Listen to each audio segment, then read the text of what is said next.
Thank you, NASAA, for arranging this briefing, and we'll see if I can work this clicker and talk at the same time. So what an honor it has been today to be here with Senator Murkowski and with Chairman Chu today, and two great leaders who understand how important and valuable the arts are to an economy, to communities, and to individuals. And it's also an honor to be here among members of Congress and staff who supported the NEA and its mission. Your leadership in promoting the public funding for dollars in supporting the arts and arts agencies, state art agencies and arts organizations is so valued. Thank you. Thank you for seeing this and being advocates for us. Well, I come to you today as a former congressional staff of 20 years, a former commissioner for 14 years of a state arts agency, a former chairman of a local arts council, a former board chair of a local chamber of commerce. So we have a small population in Idaho, and some of us do like double, triple duties, but a lot of formers there. But now I am and have the pleasure of being the president and CEO of Midas Gold Idaho, a mining company. So why would a mining company care about a healthy, vibrant art community? It might be that for centuries, the stories of the environment and nature has been told by the arts. And to help put a little more context to this, I am going to play this very short video. We realized we needed to tell our story through simple art and using media. So let me show you a very brief 2-minute clip. There. Anyone who's been to Idaho knows of its stunning landscapes and wildlife. But in the past, mining companies left some areas in desperate need of repair, including the East Fork, the South Fork, and the Salmon River. Midas Gold, a modern, environmentally driven mining company, is in the permitting stages to restore the area, but we're getting a little ahead of ourselves. Let's talk a little bit about the history of this stretch of the Salmon River and the condition it's in today. In the early 1900s, miners first came to Stibnite Mining District. It's about 40 miles east of McCall, Idaho. It became one of the top producing gold, antimony, and tungsten mines in the U.S. During World War II and the Korean War, it produced critical minerals needed for the war effort. Most of the mining that occurred at Stibnite took place long before environmental regulations existed. So when the wars were over and the last companies had packed up, the mine site was left in a state of disrepair. Unfortunately, the issues the site and the river face are only getting worse. Currently, the river dumps into the abandoned Yellow Pine Pit. This mine pit has prevented salmon from swimming upstream to their native spawning grounds for over 80 years. The pit is also filling up with sediment from the failed dam at Blowout Creek. Soon, it will be full and allow more sediment to continue downstream. So as you can see, we had a complicated story to tell, and we recognized at Midas Gold that industry needs to adapt to a changing world, and also that we must find and grow an audience to do the same. So we needed to share our vision, that in order to move ahead, we had to take responsibility for the past. And we do that by taking an area that has been abandoned over 100 years of mining and use a sustainable approach to restore and develop a modern mining project.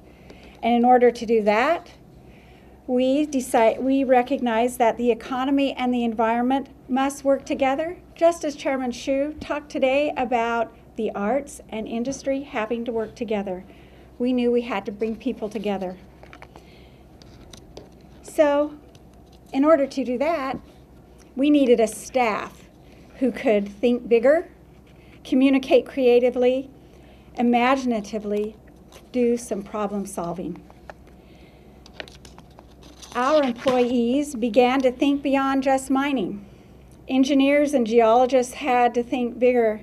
They had to design a plan that answered the question, how do we use mining to solve legacies of the past and restore this site? Communicate. One thing our industry has not done very well is communicate.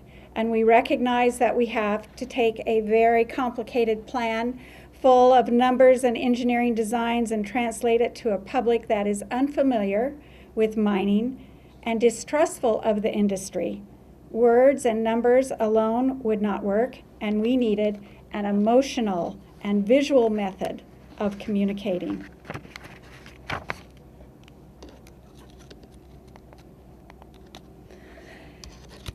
Next, we had to imagine the future.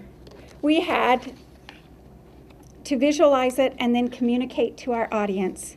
Local artist Ward Hooper helped. Here's what I know. For our project and for industry to move forward, we are going to need the arts. And in order to adapt industry to the arts, in order to adapt industry needs the arts. At Midas Gold, when we invest in the arts, it is an investment in the community and our employees, which in turn fuels our success as a business. Industry, the arts, economic development, they all need each other. And in order to survive, we must see the benefits of working together. When we look at the businesses and the economic challenges in Idaho that come from a rural and limited population of our state, the arts help us overcome those challenges. And there are plenty of examples in Idaho. The Idaho Shakespeare Festival, our company recently became one of several great Idaho companies to sponsor the Idaho Shakespeare Festival. One reason, their summer festival, which is a fantastic experience, sells over 70,000 tickets. For Midas Gold, we see the opportunity to associate our brand with an experience that has become a beloved and iconic Idaho experience. The second reason is their outreach to Idaho schools, broadening young minds, exposing Idaho students and our future employees to the value of the arts. The third reason, we will continue to look at Idaho first as we grow our workforce, and if I need to attract someone from outside of Idaho to our company, the Idaho Shakespeare Festival will be one experience that we will expose them to. The Idaho Falls Arts Council, the Willard Arts Center, and the Colonial Theater. This is the only historic vaudeville theater in the state. The Idaho Falls Arts Council in the 1990s took on an enormous task to restore this theater to downtown Idaho Falls, which at the time was struggling to revitalize its downtown. Short version to a very long story, the city of Idaho Falls today has a vibrant downtown, and the reason is due to the restoration of the Willard Arts Center and the Colonial Theater.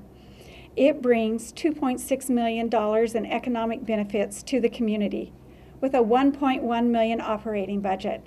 Now, if you're in business and you want to look at numbers, that is a return on your investment.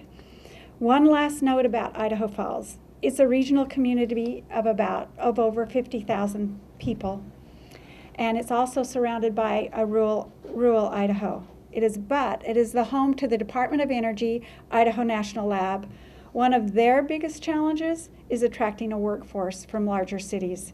The sustainable art community that the Idaho Falls Arts Council has cultivated with its Willard Arts Center helps to attract a diverse workforce. Now, sometimes in Idaho, the arts are not ballets and symphonies and Broadway plays.